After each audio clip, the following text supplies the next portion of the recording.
이 시간 함께 보실 하나님 말씀 구약성경 룻기 3장 6절에서 15절까지 말씀입니다. 룻기 3장 6절에서 15절까지의 말씀 한 절씩 교독해서 보겠습니다.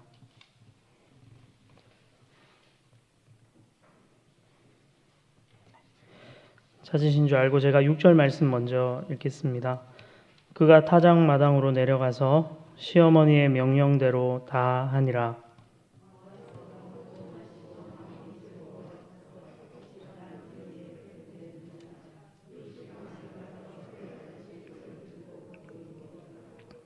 밤중에 그가 놀라 몸을 돌이켜 본즉 한 여인이 자기 발치에 누워 있는지라.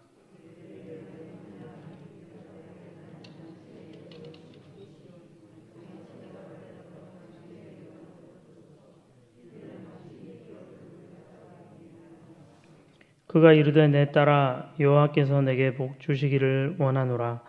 내가 가난하건 부하건 젊은 자를 따르지 아니하였으니 내가 베푼 인애가 처음보다 나중이 더하도다.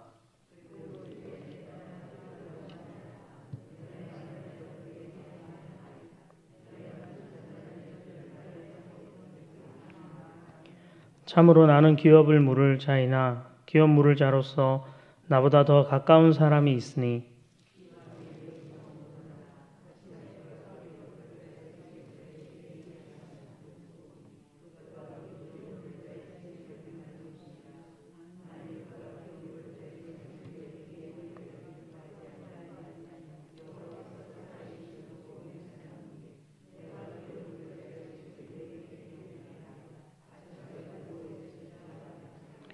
룻이 새벽까지 그의 발치에 누웠다가 사람이 서로 알아보기 어려울 때에 일어났으니 보아스가 말하기를 여인이 타작마당에 들어온 것을 사람이 알지 못하여야 할 것이라 하였음이라.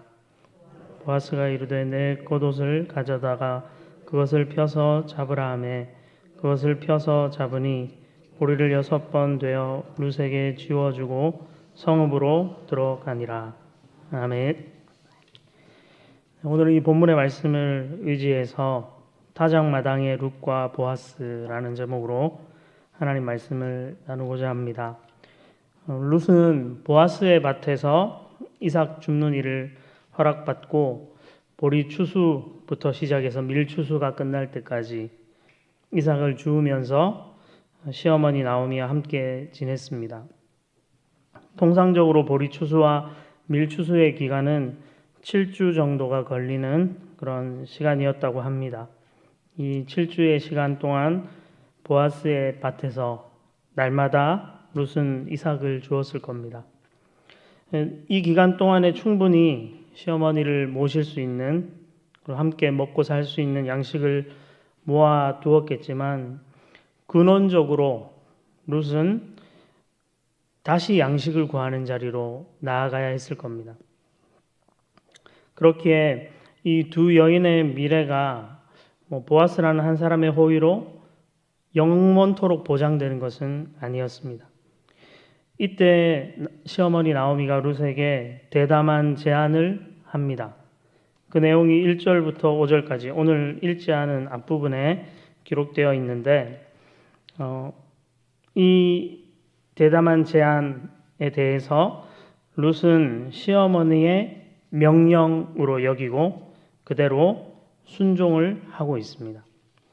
무슨 제안을 했던 것일까? 우리가 1절부터 5절 말씀을 조금 살펴봐야 하는데요. 1절에 보면 룻의 시어머니 나오미가 그에게 이르되 내 딸아 내가 너를 위하여 안식할 곳을 구하여 너를 복되게 하여야 하지 않겠느냐 이렇게 이야기를 시작합니다. 여기 안식할 곳이라는 것은 결혼을 의미하는 그런 단어입니다.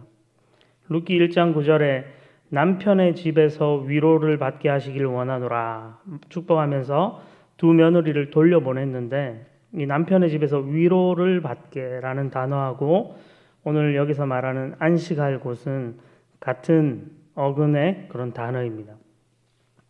즉 남편을 만나서 결혼할 수 있도록 내가 혼처를 구해야 하지 않겠냐 이 말을 지금 며느리 룻에게 하고 있는 겁니다.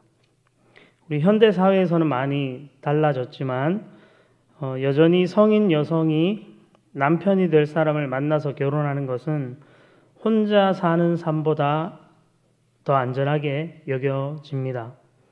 특별히 고대 히브리 여인들은 결혼을 해서 남편의 사랑을 받고 자녀 낳는 것을 여성의 행복과 안식이라고 이해를 했습니다. 그렇기 때문에 지금 시어머니 나오미는 룻의 혼사가 어떻게든 이루어지게 해야겠다, 이런 생각을 한 것입니다. 요즘은 이런 사고방식이 좀 보편적이지 않은 시대가 되어버린 것 같습니다. 결혼을 해야 한다고 생각은 하지만 그보다 더 많은 사람들이 굳이 결혼하지 않아도 된다, 이런 마음을 품고 있다고 합니다. 최근에 제가 우연히 뉴스 보니까 통계청에서 발표한 자료에 보면 우리 한국에 살아가는 사람들의 60%는 반드시 결혼하지 않아도 된다, 이런 생각을 하고 있답니다. 그리고 그 중에 가장 큰 이유는 돈이 없어서, 결혼할 충분한 돈이 없다고 생각해서 결혼을 못한다는 거죠. 하지 않는다는 표현을 쓰지만 어떻게 보면 돈이라는 가치를 두고 내가 결혼할 수 있을 만큼의 돈이 없으면 결혼 못한다, 이런 생각을 특별히 젊은 세대가 한다는 것입니다. 그럼에도 불구하고 우리 부모님 세대, 여기는 대부분 이제 부모님 세대 분들이, 성도님들이 앉아 계신데 자녀들의 결혼을 원하시죠? 아닌가요? 원하실 거예요, 아마. 그렇게 원하시는 건 결혼이 주는 안정감과 복을 경험적으로 여러분들이 알기 때문이죠. 홀로 살아갈 수 있겠지만 요즘 시대에 돈만 있으면 혼자 충분히 살 수 있다, 행복하게.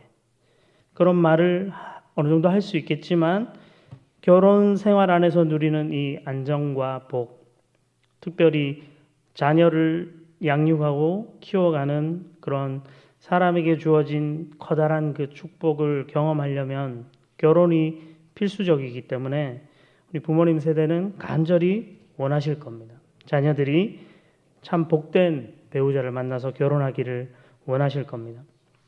여기 오늘 본문에 나오는 시어머니 나오미는 비록 자기 아들이 죽었지만 자신을 따라 이 이방 룻의 입장에서는 이방 땅인 이 이스라엘 공동체까지 온 룻을 생각하면서 결혼할 사람을 내가 어떻게든 찾아줘야겠다, 이런 생각을 했던 것입니다. 그리고 당연히 결혼의 상대방으로서 보아스를 떠올렸습니다. 이 이삭을 주우러 밭으로 나갔던 룻을 보아스가 선대했을 뿐 아니라 가까운 친족으로서 기업을 물을 자였기 때문에 보아스를 룻의 그 결혼 상대로 가장 적합한 인물로 생각을 했습니다. 우리는 이 결혼이 과연 성사될 수 있을 것인가 하는 데 대해서 근원적인 의심이 듭니다.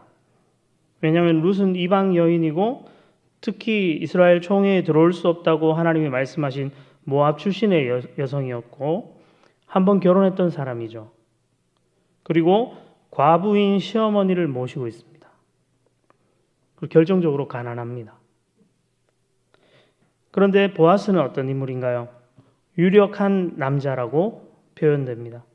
부자이죠. 자기의 밭을, 많은 땅을 가지고 있는 사람이었고 많은 종을 거느리고 있는 사람이고 사회적인 신분도 높은 자로 보입니다. 물론 그가 나이가 좀 많다는 그런 부분이 분명히 있지만 그럼에도 그런 부분은 초월해서 성품도 좋은 사람이었다. 우리는 그렇게 생각할 수 있습니다. 외적인 조건으로 따지면 룻이 보아스한테 지금 갖다 댈 수가 없습니다. 그렇죠. 이 결혼이 불가능해 보입니다. 하지만 나오미는 지금 이런 담대한 계획을 생각하고 룻에게 이 계획을 실행할 것을 지금 명령하고 있습니다.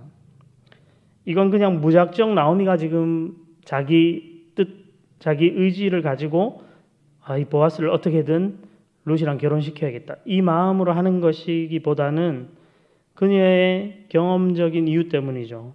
살아있는 자와 죽은 자에게 인애를 그치지 아니하시는 하나님을 그녀가 경험했기 때문에, 그리고 그 가운데 보아스라는 사람을 통해서 그것을 하나님이 경험하게 하셨고, 그가 가까운 친족으로서 귀한 물을 자라는 이 율법적인 근거를 가지고 대담한 중매 계획을 지금 진행하려고 하는 겁니다. 나오미는 보아스가 그날 밤에 타작마당에서 보리를 까불린다는 정보를 들었던 것 같습니다. 그리고 오늘이야말로 이 중매 계획을 실행하기에 가장 좋은 날이라 생각했습니다. 밀 추수와 보리 추수가 다 끝나고 쌓여 있는 그 보리와 밀들을 타작하는 날인 거죠. 보리 타작은 성문 가까운 곳에 특별히 바람이 많이 부는 언덕 같은 넓은 장소에서 이루어졌다고 하는데, 이 지중해 서풍이 불어오는 오후 2시 이후부터 저녁 6시, 7시까지 추수한 보리를 타작했다고 알려집니다. 나오미는 왜 이 보리 타작하는 시기에 룻을 지금 보내고 있을까요? 우리 속담 중에 보면 곡간에서 임심난다 이런 속담이 있잖아요. 추수를 마치고 타작할 때쯤 되면 마음이 다 감사함으로 풍성해진다는 거죠. 지난주에 저희가 추수감사주를 지켰지만 하나님께서 베푸신 열매, 그 곡식들이 있으면 너도 나도 마음이 풍성해지고 넓어지는 거죠. 하나님에 대해서도 감사할 뿐 아니라 다른 사람을 향해서도 관대할 수 있는 너무나도 좋은 시기였기 때문에 나오미가 이 때를 지혜롭게 선택해서 룻으로 하여금 보아스를 찾아가게 합니다. 3절 말씀에 그런즉 너는 목욕하고 기름을 바르고 의복을 입고 타작마당에 내려가서, 이렇게 이야기합니다. 마치 신랑을 위해 단장하는 신부처럼 그냥 대충 입고 가는 게 아니라 목욕하고 기름을 바르고 옷을 잘 갖춰 입고 보아스에게로 지금 가도록, 신부처럼 준비해서 가도록 이렇게 명하고 있습니다. 사실 여인이 이 어둑어둑해지는 그 타작마당의 보리 타작이 끝날 그 시간, 저녁 시간에 돌아다니는 것은 상당히 위험한 일이었습니다. 특별히 타작마당이라는 곳은 남자들만의 세계였기 때문에 여인들에게 그 장소는 너무 위험했습니다. 그래서 나오미는 떨어져서 보아스를 지켜보다가 그가 눕는 것을 알아두고 그에게로 다가가서 발치 이불을 들고 누우라, 이렇게 말해줍니다. 이 상황이 예사롭지 않게 흘러갑니다.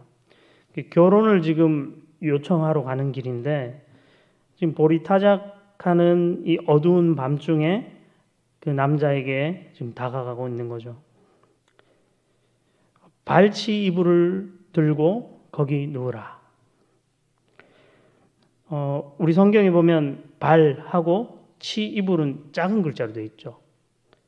성경을 이렇게 해석하는 학자들이 의역을 조금 하면서 그 단어를 그렇게 완곡하게 표현을 하고 있는 겁니다. 그냥 직역하면 발을 드는 것, 이런 의미입니다. 발을 들어라, 발을 벗겨라, 이런 의미를 갖고 있는 표현입니다. 이 발, 이 다리 부분, 이게 어느 정도인지는 잘 모르기 때문에 학자들마다 다양한 주장을 하는데, 어떤 사람은 신발을 벗겼다 이런 말을 하기도 하고, 바지 하의의 어느 부분을 들어 올렸다, 아니면 겉옷을 덮고 잘 텐데 그 겉옷의 다리 부분에 있는 옷을 들고 덮었다, 이렇게 다양하게 해석을 합니다. 그럼에도 불구하고 이 상황은 조금 예사롭지 않고 좀 걱정스럽습니다. 지금 두 남녀가 어두운 밤중에 타작마당에서 한 곳에 누운 거죠. 무슨 일이 벌어지면 안 된다는 생각이 들지 않습니까? 네. 이게 하나님께서 지금 인도해 가시는 일이라면 인간적인 어떠한 일들이 벌어지면 안 될 것 같은데 그런 상황으로 지금 가는 것처럼 성경은 기록을 하고 있습니다. 이 겉옷을 당시에는 이불처럼 덮어 썼기 때문에 낮에는 옷처럼 입고 밤에는 이불로 겉옷을 덮고 사용하는 커다란 옷이었다고 알려집니다. 그 겉옷 이불을 들고 보아스의 발 밑에 이 나오미 룻이 조용히 가만히 다가가서 누워야 했습니다. 룻은 어머니의 말씀대로 내가 다 행하겠습니다. 이렇게 답한 후에 이 대담한 계획을 그대로 실행하고 있습니다. 조심스럽게 7절에 보면 룻이 가만히 가서 그의 발치이불을 들고 거기 누웠더라 이렇게 기록합니다. 한밤중에 지금 자기 옆에 자기 발 아래에 웬 여인이 누워 있는 것을 몸을 뒤척이다가 깨닫게 된 보아스는 깜짝 놀라죠. 보아스는 그녀가 누구인지를 물어봅니다. 그리고 룻은 이렇게 대답을 하고 있습니다. 우리 9절 말씀을 함께 한 목소리로 같이 읽어보겠습니다. 이르되 내가 누구냐 하니 대답하되 나는 당신의 여종 룻이오니 당신의 옷자락을 펴 당신의 여종을 덮으소서. 이는 당신이 기업을 물을 자가 됨이니이다 하니. 아멘. 룻은 자신이 누구인지를 우선 알립니다. 당신의 여종 룻입니다. 그리고는 이렇게 말하죠. 당신의 옷자락을 펴 당신의 여종을 덮으소서. 왠지 모를 뭔가 야릇한 그런 요청을 하는 것이다. 이렇게 해석할 수는 없습니다. 이것은 보아스를 향한 보호의 요청이면서 달리 보면 결혼을 요구하는 청혼이라고 볼 수 있습니다. 룻은 보아스를 처음 만났던 날 그가 자신에게 했던 그 이야기를 기억하고 있습니다. 룻이 두 가지 근거를 가지고 지금 청혼을 하고 있는데 첫 번째 근거는 보아스의 축복에 근거합니다. 보아스가 룻을 처음 만났을 때 이런 축복을 했습니다. 룻기 2장 12절에 보면 여호와께서 내가 행한 일에 보답하시기를 원하며 이스라엘의 하나님 여호와께서 그의 날개 아래에 보호를 받으러 온 내게 온전한 상 주시기를 원하노라. 이런 축복을 했습니다. 놀라운 축복이죠. 보아스가 룻을 향해서 여호와의 날개 아래 보호받기를 원해서 보호를 받으러 온 너에게 하나님께서 상 주시기 원한다. 하나님께서 그의 날개로 너를 덮어주시길 원한다. 이런 축복을 한 겁니다. 그런데 룻은 보아스가 했던 이 축복의 말씀을 기억하고 그 말씀에 지금 근거해가지고 그 축복의 근거에서 보아스에게 자기의 날개 역할을 해달라고 지금 요구를 하는 거죠. 당신의 옷자락을 펴서 여종을 덮어달라는 겁니다. 성경을 우리가 이렇게 자세히 보면 참 재미있습니다. 룻은 정말 지혜로운 여인입니다. 보아스가 했던 그 축복의 말을 근거로 그 축복, 당신이 나에게 했던 그 축복을 당신이 나에게 이루어 주세요. 이 얘기를 하고 있는 거예요. 어떻게 말하고 사는가, 어떤 말을 하는가가 이렇게 중요합니다.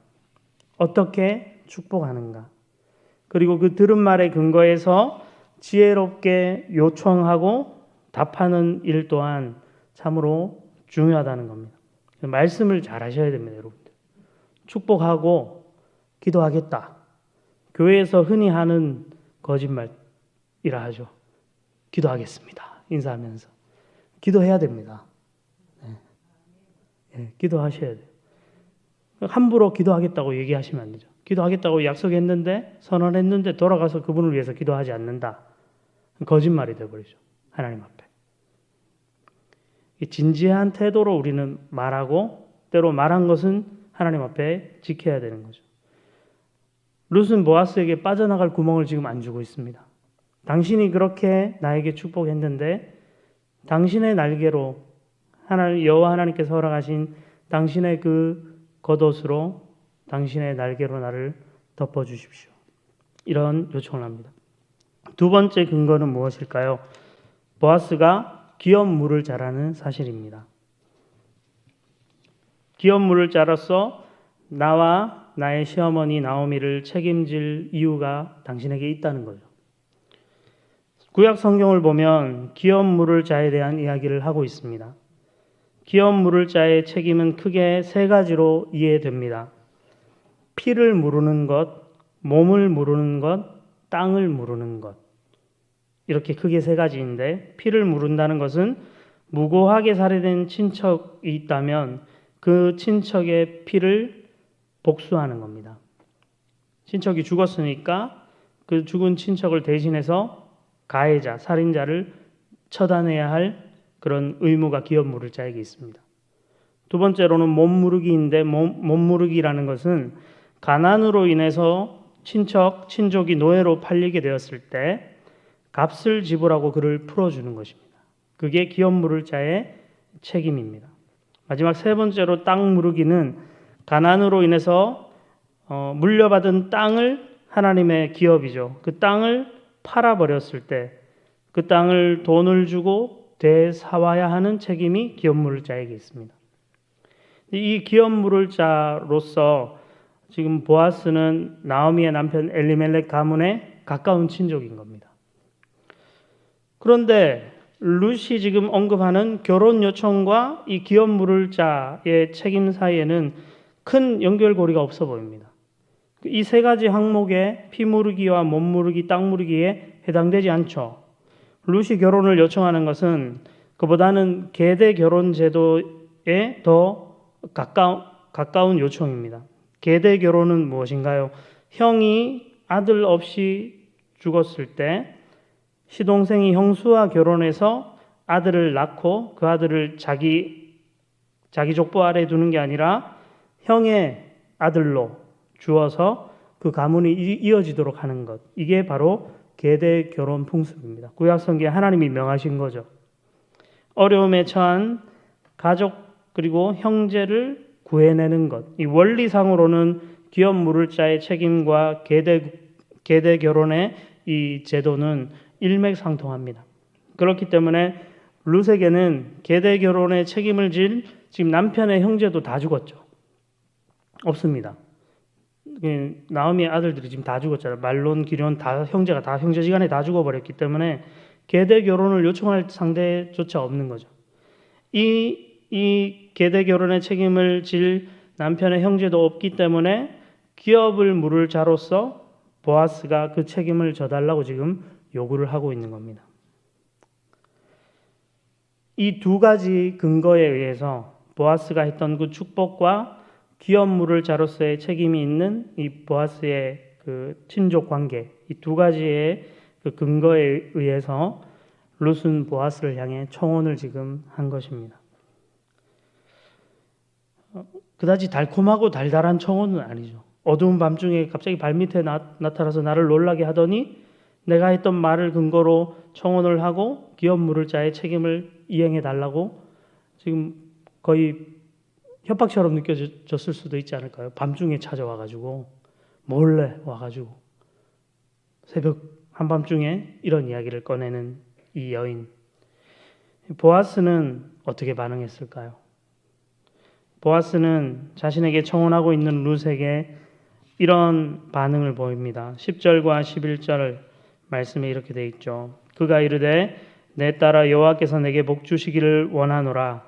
내가 가난하건 부하건 젊은 자를 따르지 아니하였으니 내가 베푼 이내가 처음보다 나중이 더하도다. 그리고 이제 내 딸아 두려워하지 말라. 내가 내 말대로 내게 다 행하리라. 내가 현숙한 여자인 줄을 나의 성읍 백성이 다 아느니라. 아멘. 보아스의 대답이었습니다. 보아스는 아마 7주의 시간 동안 룻을 지켜봤을 겁니다. 룻이 이방 여인이고 과부였지만 이삭을 줍는 밭에서 만난 그 많은 젊은 소년들이 있었을 텐데 이 소년들이 그녀의 외모와 성품에 충분히 관심을 가질 수 있었겠죠.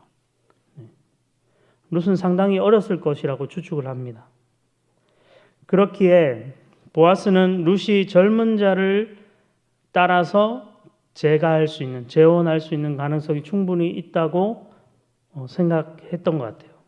그런데 젊은 자를 따라가지 않고 나이가 많은 자신에게 결혼을 요청하고 있는 이것을 지금 칭찬합니다. 룻이 자기 자신만 생각했으면 젊은 사람이랑 결혼하는 게 어쩌면 훨씬 좋았을지 모릅니다. 그러나 룻은 시어머니의 요청과 율법에 근거해서 보아스를 따른 거죠.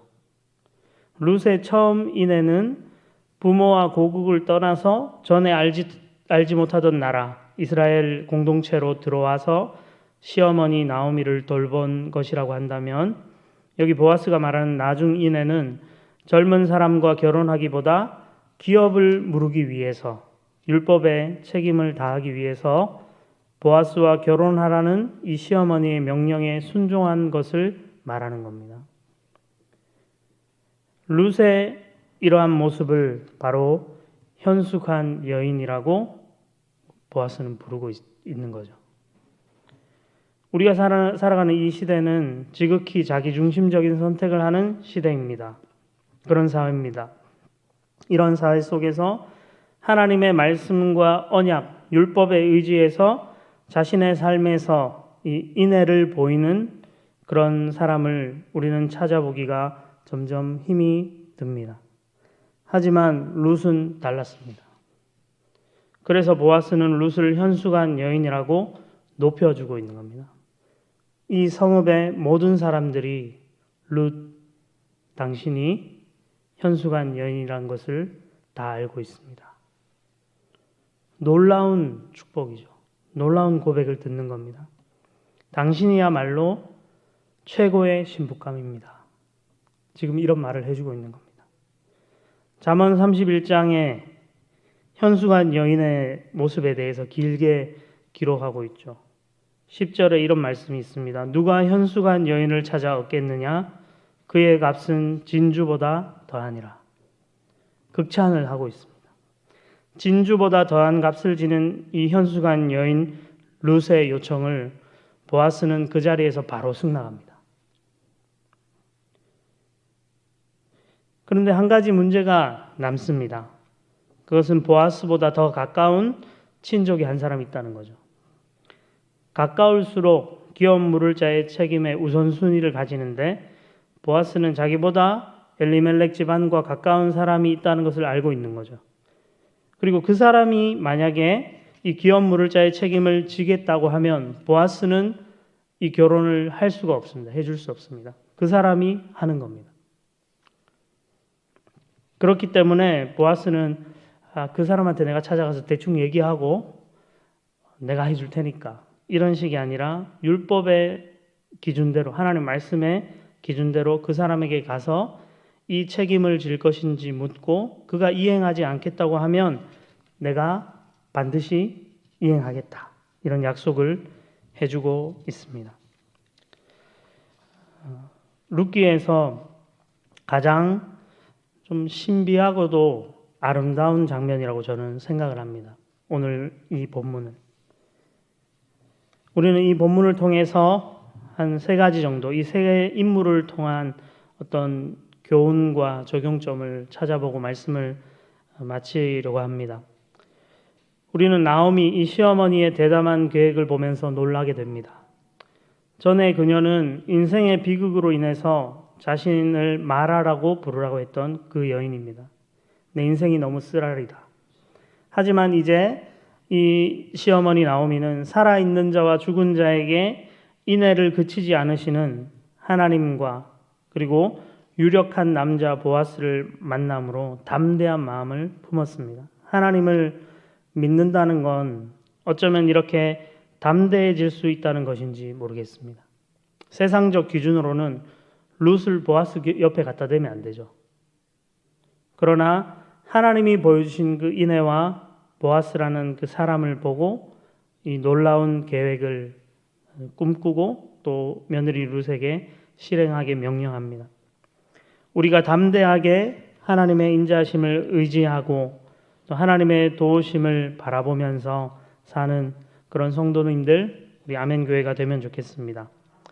두 번째로 특별히 우리 여기 계신 여성도님들은 처음과 나중 모두 신실한 그 인애의 모습을 보여주는 룻처럼 현숙한 여인이 되시기를 축복합니다. 이 현숙한 여인은 진주보다 더 값지다 하잖아요. 보석이라는 거죠. 보배라는 겁니다. 인애의 삶, 처음과 나중 변함없이 신실했던 그 인애의 삶, 이 인애란 것이 그럴 의무가 없음에도 불구하고 강한 자가 약한 자에게 보이는 자발적인 사랑과 헌신이라는 의미를 가진다고 제가 여러 번 설명했었는데, 우리 여성도님들의 삶에서 만나는 많은 약한 사람들, 우리 자신과 비교 상대적으로 연약한 사람들을 만나게 될 때 변함없는 사랑과 헌신을 나누는 우리 권사님들, 집사님들이 다 되시기를 소망합니다. 마지막으로 우리 남자 성도님들은 보아스처럼 축복의 말을 전하고 축복한 대로 성실히 행하는 축복의 사람이 되시기를 소망합니다. 룻이 보아스에게 자신에게 축복한 대로 이루어지기를 요청했을 때 그것에 대해서 책임지는 보아스의 모습을 우리가 보면 정말 멋있잖아요. 이게 진짜 남자입니다.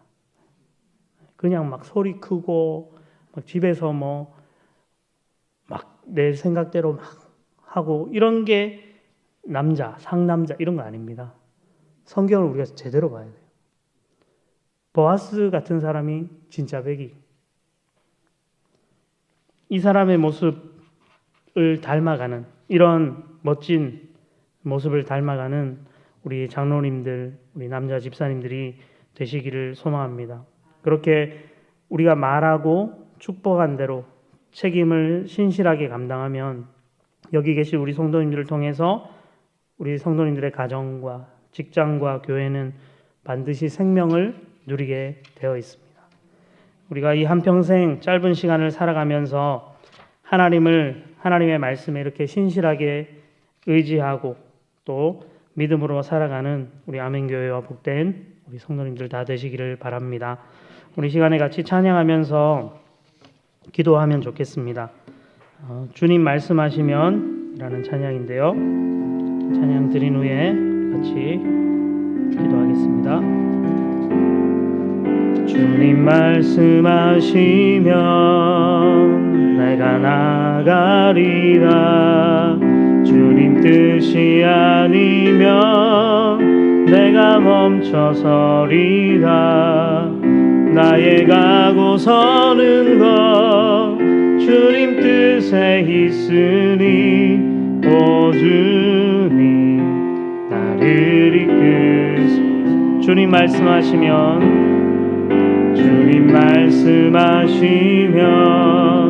내가 나가리라. 주님 뜻이 아니면 내가 멈춰서리라.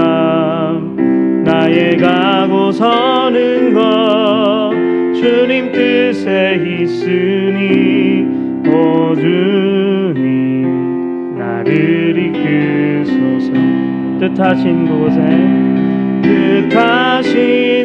그곳에 나 있기 원합니다.